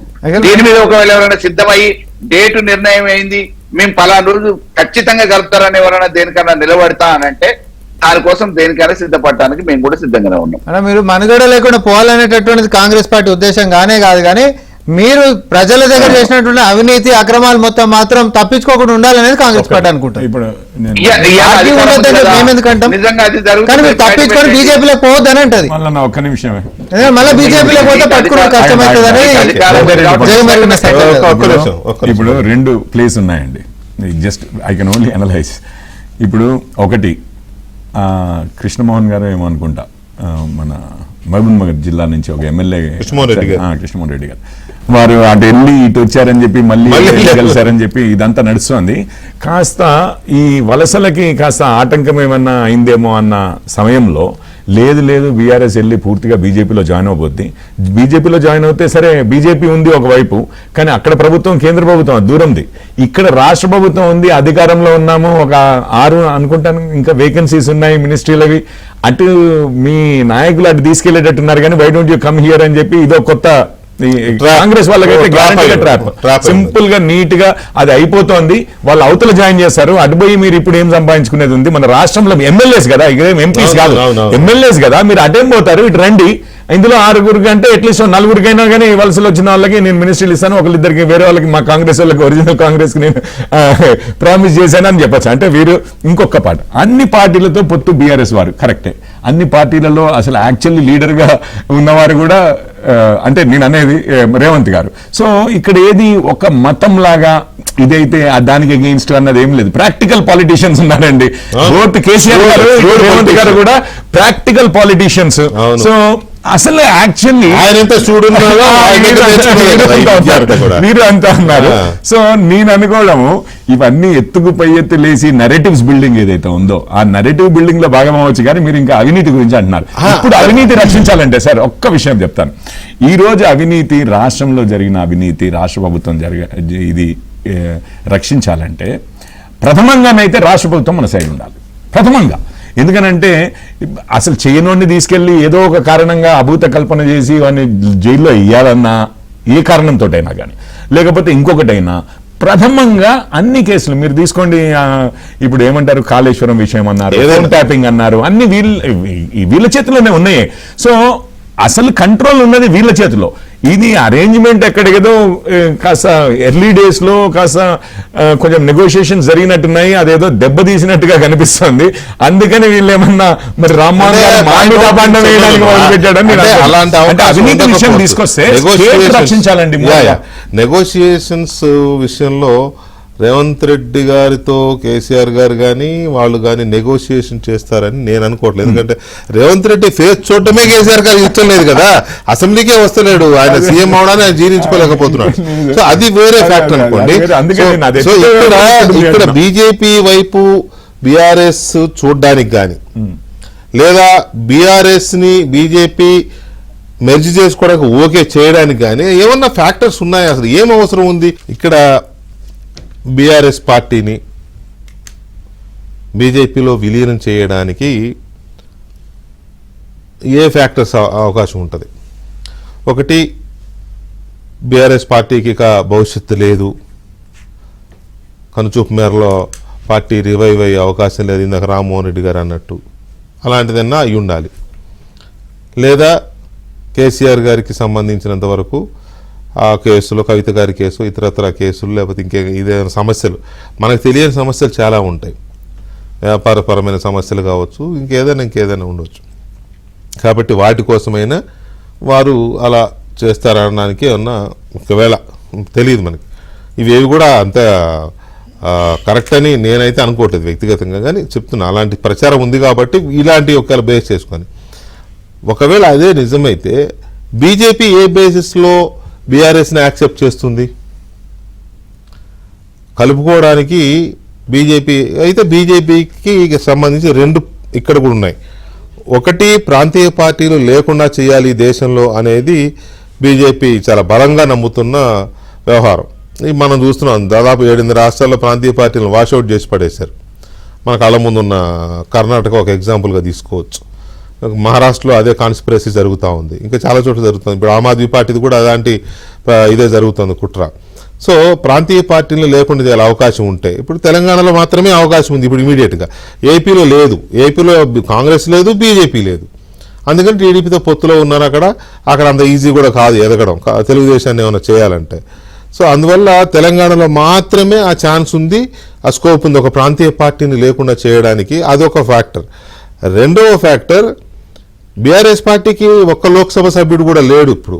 ఒకవేళ ఏదైనా కలుపుకుంటే మనకు 240 వచ్చినాయి కదా, వాళ్ళ ఒక 3-4 ఉంటే మన నంబర్ పెరుగుతుంది కదా, అది కూడా అట్లేం లేదు. కానీ ఒక ఫ్యాక్టర్ మాత్రం ఉంది, రాజ్యసభలో బీఆర్ఎస్కు 4 ఉన్నారు.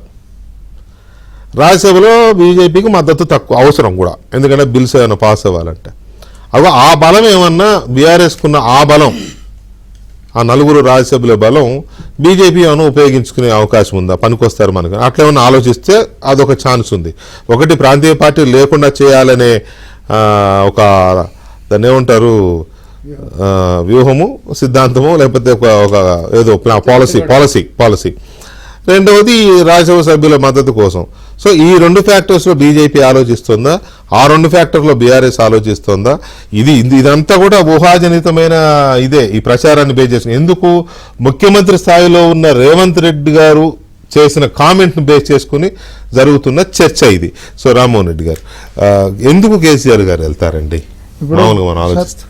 వికేఆర్ ఒకటి అంటే ఏ పొలిటికల్ పార్టీ అయినా తన స్వలాభమే ఫస్ట్ ఎత్తుకి పై ఎత్తేస్తా ఉంటారు. ఏంటిదంటే నా సర్వైవల్ ఇంపార్టెంట్ కాబట్టి, నా ఎగ్జిస్టెన్స్ ఇంపార్టెంట్, పార్టీ నాయకత్వం ఫస్ట్ ఆలోచిస్తాం. ఒకటి ఇప్పుడు బీఆర్ఎస్ షూస్ లో గిట్ట మనం ఆలోచన వేస్తే, కేసీఆర్ గారికి మనం గిట్ట ఆలోచన వేస్తే, ఒకటి కరప్షన్ హిస్టరీని దాచుకోవాలి, పొలిటికల్ కెరియర్ ని కాపాడుకోవాలి. ఈ రెండే అలా ముందుంటున్నటువంటి. ఎందుకంటే తోతున్నటువంటి ఏమో రేపొద్దున కరప్షన్ హిస్టరీ బయటికి వస్తే ఇబ్బంది అవుతుంది. ఎందుకంటే పర్సనల్గా ఇబ్బంది అవుతుంది, జైళ్ళు, తర్వాత ఊసలకు పెట్టడం, తర్వాత మొత్తం ఉనికే కాదు వాళ్ళకుంటున్నటువంటి కొద్దిపాటి ప్రతిష్ట కూడా భంగం అయిపోతుంది అనేటటువంటిది ఒకటి. అండ్ పొలిటికల్ ఫ్యూచర్ని కాపాడుకోవాలి అనేటటువంటి విషయం ఒకటి. ఏమో బీఆర్ఎస్ పార్టీకి ఎట్లుండొచ్చానంటే రేపొద్దున ఇప్పుడైతే మనం మెర్జ్ అయిపోయినా కూడా రేపొద్దున నేషనల్ వైడ్గా బీజేపీ అనేటటువంటిది పడిపోతుంది. మొన్న ట్రెండ్సే మనం చూసినాం. వచ్చేసారి కల్లా ఒకసారి మనం గిట్ట చరిత్రలోకి పోతే 2009 ఎన్నికలప్పుడు మహాకూటమి అని చెప్పి టీడీపీ, తర్వాత టీఆర్ఎస్ అంటే లెఫ్ట్ పార్టీలు అందరూ ఒకటి, బీఆర్ఎస్ తర్వాత Congress party, sorry BJP and Congress party చేస్తున్నప్పుడు ఎన్నికల ఫలితాలు రాకంటే ముంగటే ముంబై ఆయన సెటిల్మెంట్లు చేసుకునేటటువంటి ఒక ఆయన నైతికత ఏందో మనందరికి తెలుసు. సో రేపొద్దున ఇది ఎగ్జిస్టెన్స్ నాకు కావాలంటే ఫస్ట్ బీజేపీ అనేటటువంటి పడవని నేను ఎక్కింది అనుకోండి. ఇక్కడ బీజేపీలో పెద్ద పేరు మోసి పార్టీని మోసి తీసుకొని వచ్చేటటువంటి శక్తి సామర్థ్యాలు ఎవరికైనా ఉన్నాయా? రేపొద్దున మనం పోతే మనకే బెస్ట్ ఉంటుంది. ఉన్నోళ్ళని కూడా గుంజేసేసి ఉంటున్నటువంటి నెట్వర్క్స్ తోటి మళ్ళీ మనం పుంజుకోవచ్చు. రేపొద్దున కేంద్రంలో బీజేపీ అనేటటువంటి పడిపోతే మన పడవ మనం చూసుకోవచ్చు అనేటటువంటి ఎత్తుగడ కూడా ఉండొచ్చు. సో దట్ ఏంటంటే చూసుకోవడానికి ఏముంటుంది, ఏముంది రేపొద్దున మళ్ళీ కూడా నీ కూటమి నువ్వు బయటకు తీసుకొని వచ్చి పైన బీజేపీ పడిపోతుంది అనుకోర్రి. రాష్ట్ర యూనిట్కి నుంచి వచ్చినప్పుడు అయితే నీ రాష్ట్రాన్ని అయితే నువ్వు కేసీఆర్ కావాల్సింది రాష్ట్రం. ఇక్కడ కాంట్రడిక్టరీ ఏంటంటే రేవంత్ రెడ్డి గారు చెప్పిందనే ఇప్పుడు మీరు చెప్తుంది అదే లైన్ లో చెప్తున్నారు. మీ నాయకుడు కాబట్టి ఆయన చెప్పిందాన్ని మార్గదర్శకంగా తీసుకొని మీరు చెప్తున్నారు. కానీ ఇక్కడ అదే కాంగ్రెస్ పార్టీ ఇంకొక గట్టిగా ఏం వాదిస్తుంది ఈ దేశంలో, అసలు ఇప్పుడు 240 రావడమే ఎక్కువ బీజేపీకి, నెక్స్ట్ టైం క్వశ్చనే లేదు, మేమే అధికారం మాదే, రాహుల్ గాంధీ ప్రైమ్ మినిస్టర్ అంటున్నారు. అలాంటి సందర్భంలో ఇప్పుడు ఒకవేళ బీఆర్ఎస్ని తీసుకెళ్లి బీజేపీలో కలిపినారు అనుకోండి కేసీఆర్ గారు, అప్పుడు బీజేపీ దిగిపోతుంది కదా, అప్పుడు కాంగ్రెస్ అధికారంలోకి వస్తే మీ లెక్క ప్రకారం మళ్ళీ ఆయన ఒంటరిగా అయిపోవడం. కేసీఆర్ అనేటటువంటి వ్యక్తికి ప్రాంతం తెలంగాణ అనేటటువంటి ప్రాంతం వరకే ఆయన లిమిటెడ్, అది వాస్తవం. సో ఆయనకి తర్వాత టీఆర్ఎస్ ని బీఆర్ఎస్ చేయడము, ఆడిపోతే 0 రావడం, ఇవన్నీ గత చరిత్ర. మనం అవన్నీ కాదు, మన కాలు ఏడదాకా పారదాపుతాం అని అంటే రాష్ట్రం దగ్గరనే పారదాపుతాం, అంతకుమించి మనకు సాగేటటువంటి లేదనేది దుకాణమే చూపించిండ్రు. కాబట్టి మేమేమంటున్నామంటే కేసీఆర్ గారు అనే ఒక సర్వైవల్ భవిష్యత్తు పొలిటికల్ కెరీర్ కావాలనుకుని తర్వాత కరప్షన్ హిస్టరీని కాపాడుకోవాలంటే మాత్రం ఏదో ఒక ఎత్తుగడకు పోవాలి. ఎందుకంటే ప్రజల్లోకి వచ్చే ఎన్నికలకు పోతే బీఆర్ఎస్ పార్టీ గెలిచేటటువంటి అవకాశం ఏడ కూడా కనిపిస్తలే. ఎందుకంటే 2 జాతీయ పార్టీల మధ్యలో నలిగిపోతున్నటువంటి పరిస్థితి ఖచ్చితంగా వాస్తవం. ఎందుకంటే ఒక పక్క ఇటు పోతున్నారు, ఇంకొక పక్క రేపు పొద్దున కుటుంబం మొత్తమే గిట్ట పదవులు పంచుకునేటటువంటి ఆస్కారం ఉంటున్నప్పుడు ఇంకా కొంతమంది కూడా చీలేటటువంటి అవకాశం ఉండొచ్చు. కాబట్టి పిలిపించి రేపు పొద్దున మనకు బ్రహ్మాండంగా బలం రాబోతుంది, మనం కలవబోతున్నాము, మీకు ఎందుకు ఇబ్బంది ఏం లేదు, నేనున్నా కదా అనేటటువంటి అష్యూరెన్స్ తోటి గిట్ట పోతుండని మేము అన్నాం. ఏదో ఒక రకంగా కిషోర్ రెడ్డి గారు చెప్పండి సార్, అంటే కలిసి చేస్తున్నారు అని నేను అనలేను, కానీ ఇక నువ్వో నేను మన ఇద్దరం జాతీయ పార్టీలో మన ఇద్దరు ఉంటే సరిపోద్దులే, ఎవరో ఒకళ్ళు ముందే దీన్ని కొట్టేద్దామని అట్లే ఉన్నా బీజేపీ కాంగ్రెస్. ఎందుకంటే బండి సంజయ్ గారు మాట్లాడితే కేసీఆర్ ని అరెస్ట్ చేయి జైల్లో పెట్టు, కేటీఆర్ ని అరెస్ట్ చేయి జైల్లో పెట్టు, ఇవాళ కూడా ఈ పంచాయతీ చూస్తుండేందుకు అనిపిస్తుంది అయితే కాంగ్రెస్ లేకపోతే సరే, ఇప్పుడు- బీజేపీ ఇప్పుడు ఒక్క విషయం చిన్న సార్, పార్టీ ఇప్పుడు మన రాష్ట్రంలో అయితే కాంగ్రెస్ అధికారంలో ఉంది, అవును రైట్. అండ్ బీఆర్ఎస్ మొన్న అధికారం కోల్పోయి ఒక రెండో పార్టీగా, ఎందుకంటే అసెంబ్లీలో స్ట్రెంత్ చూసినా కానీ ఇది ఉంది. అది ఇప్పటివరకు అసెంబ్లీ ఎలక్షన్స్ వరకు. ఎంపీ ఎలక్షన్స్ వచ్చేసరికి ఇది గల్లంత అయిపోయింది. బీఆర్ఎస్ సీట్లన్నీ గల్లంత అయిపోయాయి. ఇప్పుడు కాంగ్రెస్, బీజేపీ, మా పార్టీకి 8 వచ్చాయి. సో ఈ క్రమంలో ఇప్పుడు వాళ్ళని తీసుకొచ్చి మనకేదో నాయకత్వ లోపమని సామా గారు అంటున్నారు, కానీ రామ్మోహన్ గారు యాక్చువల్లీ నాయకత్వం లేదని చెప్పే కదా రేవంత్ గారిని తీసుకొచ్చింది కాంగ్రెస్ లోకి. మీరు ఇప్పుడు మా దగ్గర నాయకత్వం లేక కాదండి, ఇప్పుడు మొన్న ఎంపీ ఎలక్షన్స్ లో చూశారు కదా మీరు, మా నాయకత్వం ఏంటి, బీఆర్ఎస్ ని పూర్తిగా జీరో ఎట్లా అదేముందిలేండి, మీరు కూడా చేయగలిగాం. ముఖ్యమంత్రులే చేశారు తీసుకొచ్చి అక్కడ కాంగ్రెస్ నుంచి. కాదనట్లేదు, అంటే ఈ రాష్ట్రంలో ఈ పరిస్థితుల్లో అందుకనే చేస్తున్నారు అని చెప్పి రామా గారు అంటూ ఉంటే అదేమీ కాదు, అది కాదు, ఇది కాదు. నేను అనుకోవడము ఇది ఆఫ్ కోర్స్ మీరు అన్నట్టుగా ఇప్పుడు ఈ పరిస్థితుల్లో డిఫికల్ట్ అవుతోందేమో, అటో ఇటో ఏదో ఒకటి తేల్చే ప్రక్రియలో ఒక ఫైనల్ టాక్టిక్ మాత్రం రేవంత్ గారు ప్లే చేస్తున్నారు అని అనిపించింది. ఎక్స్ట్రీమ్ ప్రెషర్ ఆన్ బీఆర్ఎస్ వాళ్ళు పైన వాళ్ళు ఏం చెప్పినా కానీ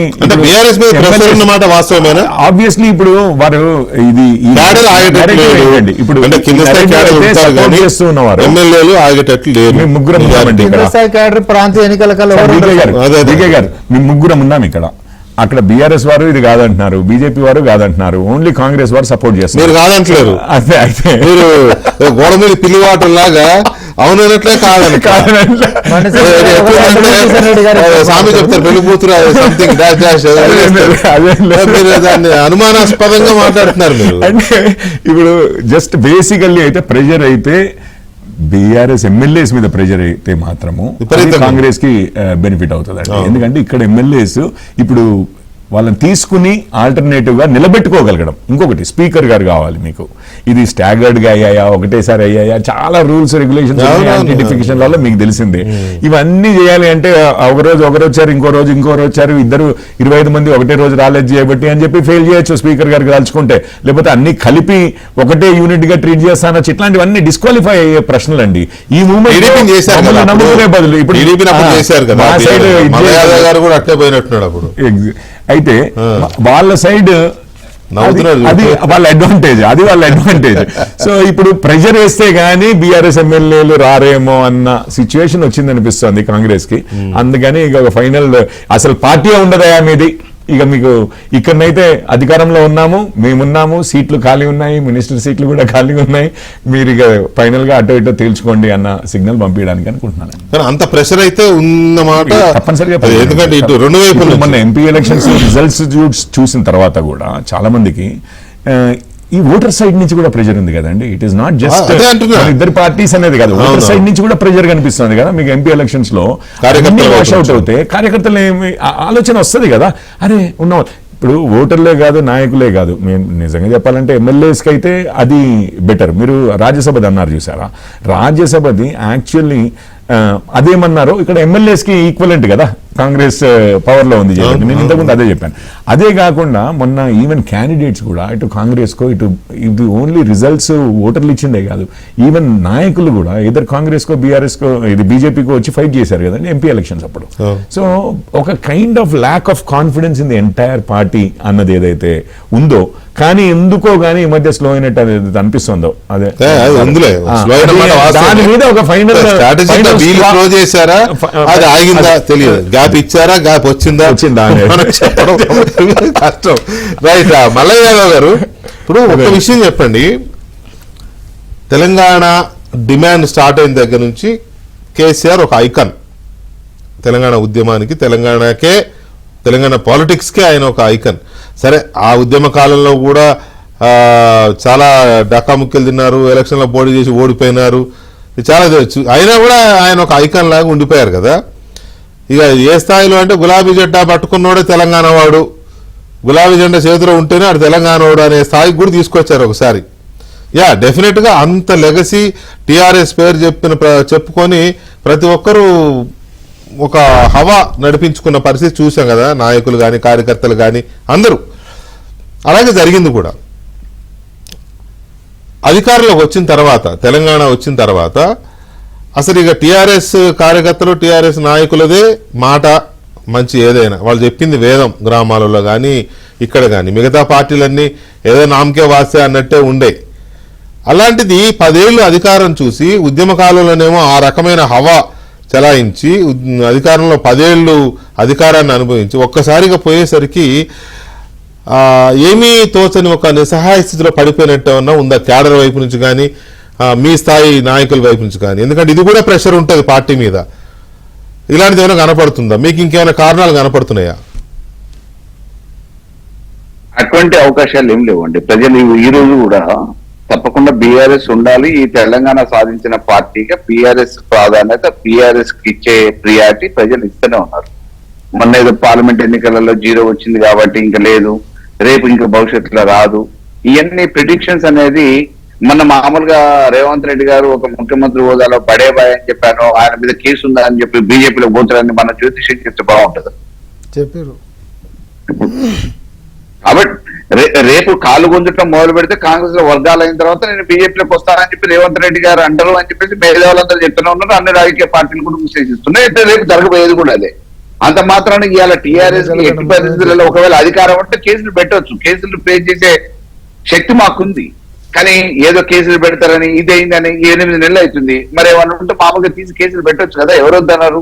అయ్యాల కేంద్రంలో అధికారంలో ఉంది బీజేపీ. నిజంగా ఏమన్నా ఉంటే బీఆర్ఎస్ మీద మామూలుగా కక్ష సాధింపు చర్యలుగా నాయకుల మీద ఏవేవో చేశారు, కేసులు ఎవరు పెట్టొద్దని అన్నారు.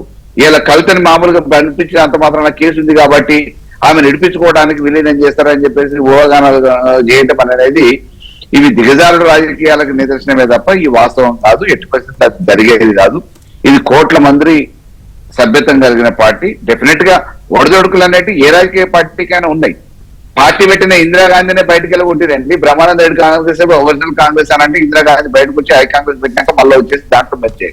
ఇవన్నీ రాజకీయాలలో సహజంగా పార్టీలు ఉన్నోళ్ళు చేస్తారు, పార్టీ బయట ఉన్నోళ్ళు చేస్తారు, ప్రత్యర్థులు చేస్తూనే ఉంటారు. ఇవన్నీ ఊహాగానాలు జరుగుతూనే ఉంటాయి, రకరకాలుగా జరుగుతూనే ఉంటాయి. ఎన్టీ రామారావు కూడా ఏం జరిగిందో మనం అందరం చూసినాం, అది చరిత్ర వాస్తవం. కాబట్టి ఒక మాట అయితే వాస్తవం.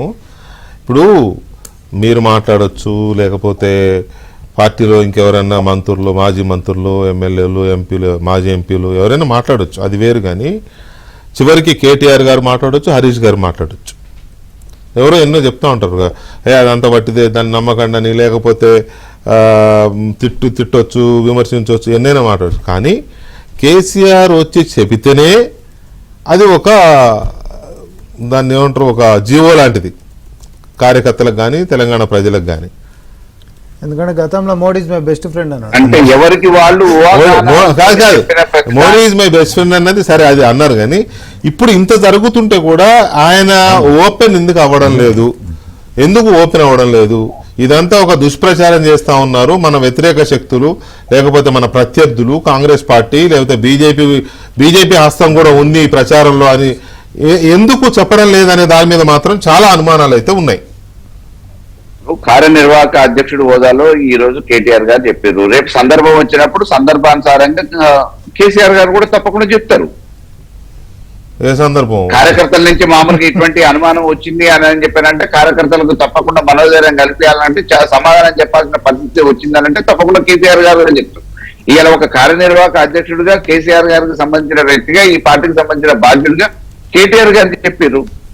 రేపు డెఫినెట్ గా కేసీఆర్ గారు సమాధానమే ఎక్స్పెక్ట్ చేస్తున్నారు అన్నట్టు డెఫినెట్ గా కేసీఆర్ గారు చెప్తారు. కానీ ఏదో గాలి కన్నా కబుర్లకు అన్నిటికీ సమాధానం చెప్పాల్సిన అవసరం లేదనే ఆలోచనలో కేసీఆర్ గారు ఉంటారు కదా.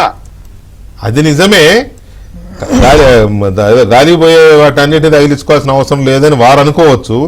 కానీ కొద్దిగా అభద్రతలోనో, కొద్దిగా ఇన్సెక్యూరిటీతో, లేకపోతే పదవుల కోసం అయ్యో మన ప్రభుత్వం రాకపోయా అని అటు ఇటు చూస్తున్న ఎమ్మెల్యేలో ఈ మాటలే నమ్మి ఇంత స్పీడ్ అయిపోతే కష్టం కదా.